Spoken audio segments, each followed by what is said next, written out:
Marami po talaga akong sakit, di po malaman, labas-pasok po ako sa ospital. Yung hindi pa po ako nakakakilala sa Diyos. Ha? Kung saan-saan po ako dinadala ng mama ko, gumaling lang po ako. Kasi po, lagi po akong labas-pasok sa ospital, hindi po malaman kung ano po talaga yung sakit ko. Mga kalingap, andito tayo ngayon sa Mercedes. Meron po residente dito na nag-message sa page natin, naghihingi po ng gamot. At ito po, pupuntahan natin para malaman ho natin mga kalingap ang kanyang kalagayan. Makausap po natin siya personally, si Ate Rachel. At tara po mga kalingap. Hello po ate, magandang hapon. Magandang hapon rin po. Ayan po mga kalingap. Ano po yan, mga body? Ano po, bading tuwakang. Bading ano po?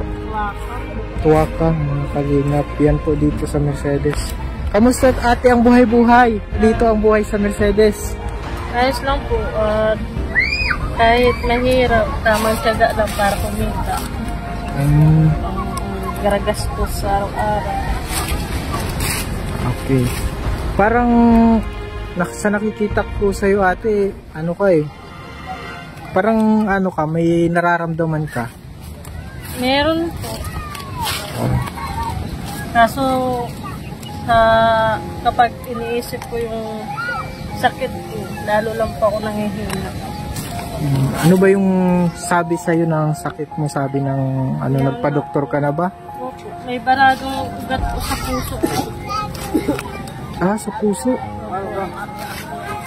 Di ba nakikita yan sa daliri? Yung sa ano, kung may ano sa puso. Patingin daw ng ano mga ate yan? Labas-pasok na po ako sa... Ano ganyan?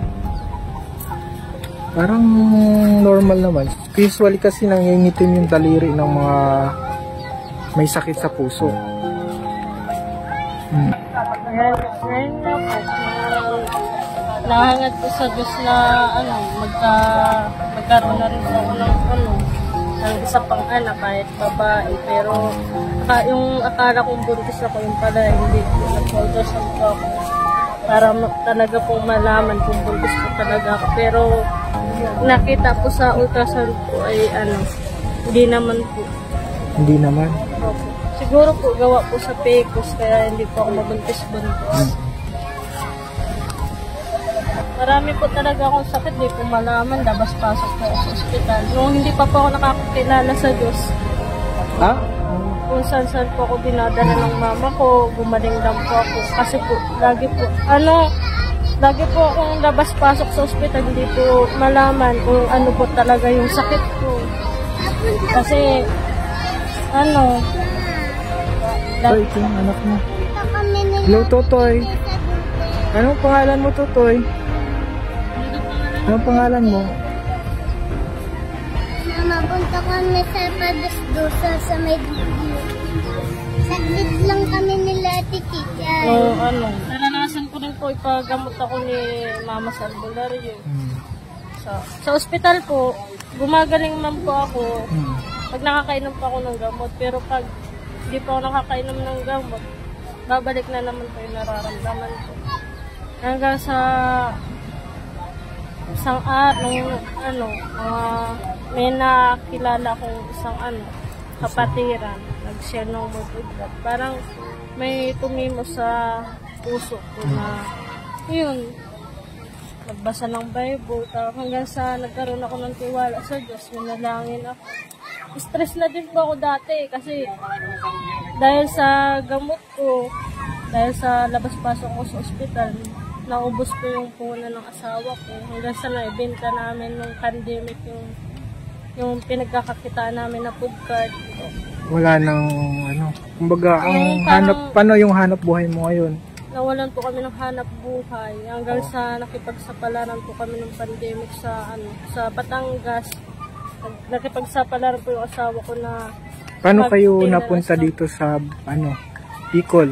Ilang po ako ng asawa ko dito para po dito po muli makasama yung pamilya ko at dito pag-aral yung anak ko. Pero ngayon po, pag nakakainom po ako ng gamot ko, hindi man na po nasakit yung dibdib ko, hindi na rin po ako madalas matumba. Nanginginig yung katawan. Yun yung natutumba ka. Bigla na lang So ano yung pinaka nagpa-stress talaga sa'yo? yung akala ko mamamatay na ako kasi noong time na nasa Batangas ako, wala yung asawa ko nagtitinda ng scramble. Bigla po ako inatake ng sakit ko. Bigla po akong nawalang ng malay, natumba po ako sa kwarto namin. Buti na lang po may nakakita sa akin na isang taga doon na nagre-renta. Malamig na daw po masyado yung paa ko. Tapos matagal po akong hinilot daw Di po. paano yan dinala ka sa ospital? Kung hindi pa po ako hinilo tapos pinisil-pisil yung ko, marami po silang ginawa sa akin. Tapos, yun po, nagkaroon po ako ng mali. Akala po nila, dadalhin na nila ako sa ospital yung time na. Hindi ka nadala sa ospital? O Kasi di, po, napacheck mo sa ospital yung sakit mo? nga po, pag hindi po ako nakakainom, ganun po yung nangyayari sa akin. So ngayon may gamot ka pa ba? Opo, yung digoxin. Meron kang gamot? Yung cardiac. 4 na piraso na nga lang po. 4 na piraso na lang. Okay. Meron daw po sa puso. Ang problema. Hindi ko na nga rin po yung sakit. Ang sabi niya talaga, anong sinabi niya sa'yo? Na May hindi mo... baradong ugat daw pong puso. Hindi, yung nagsabi ba siya na may taning na, gano'n? Dati po.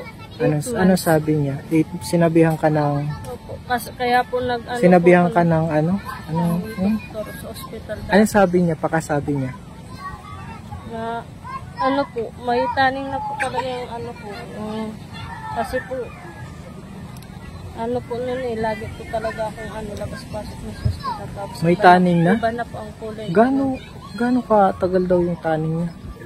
8 months po. 8 months, sabi ng doktor? Nag-worry ako nun. Pala ko mamatay na ako. So ngayon, nalampasan mo? Opo, hanggang sa nagkasawa po ako.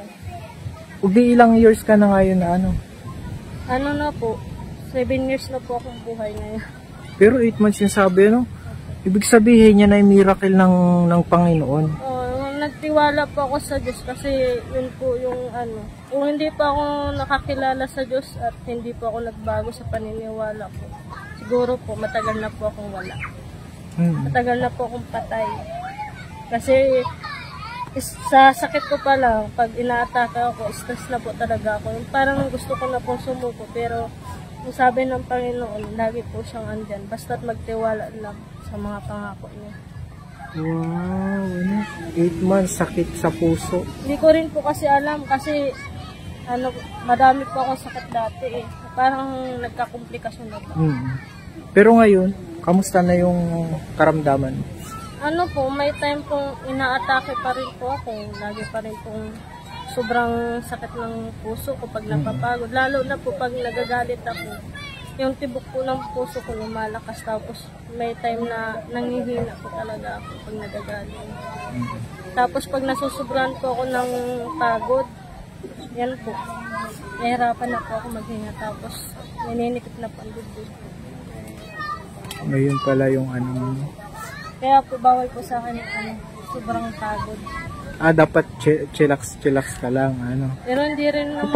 Paano yun nangyari na sabi ng doktor 8 months lang pero umabot ka ng 7 years? Ano yung sekreto? Prayer, tsaka pagtitiwala sa Diyos. Laging magpuri sa Panginoon at magtiwala sa kanyang mga pangako. Tsaka laging mag-exercise yung araw. Oo. Araw-araw. Di ba nag-request ka sa akin ng anong tawag doon yung panggamot mo? Meron ka na bang panggamot? Meron pa naman po akong 4 na pirasong iniinom ganito. So ngayon, na lang tayo para sa gamot mo. Magbibigay tayo para may karagdagang kang gamot. Ito ate sa gamot mo ha. Kasi 'di ba yung request mo na gamot. Iyan na. Yan isa po kasi ito sa napuntahan namin. Ikaw nga si ang pangalan mo? Rachel po. Ito po si Rachel na Okay na ate, may nasagot na ni Kalingap Alvin yung mo, yung request mo. Doon na gamot. Makakatulong na din yan. Kasi po, isa po siya sa ano ni Kuya Ramil. Ano? Ba? Maraming salamat po sa Kalingap Alvin sa binigay niyong blessings na makakabili na rin po ako ng gamot pangdagdag. Pinagdadaanan mo na ano lang, tama yung kasi 7 years na yung ano, yung parang ano yan ng Panginoon, miracle yan ng Lord kasi usually mga science, di ba, mga ano, ang utak nila ay ano, walang hindi nila kayang panghawakan yung buhay ng tao. Kumbaga si Lord lang yung ano, yung nakakaalam ng buhay, no? Kahit ano sabihin nila, basta magtiwala tayo sa Panginoon. So ito po si Ate Rachel, kapangalan mo si ano, yung ano, na-vlog din namin. Isa po sa nag-message sa page natin. Ito po pinuntahan natin.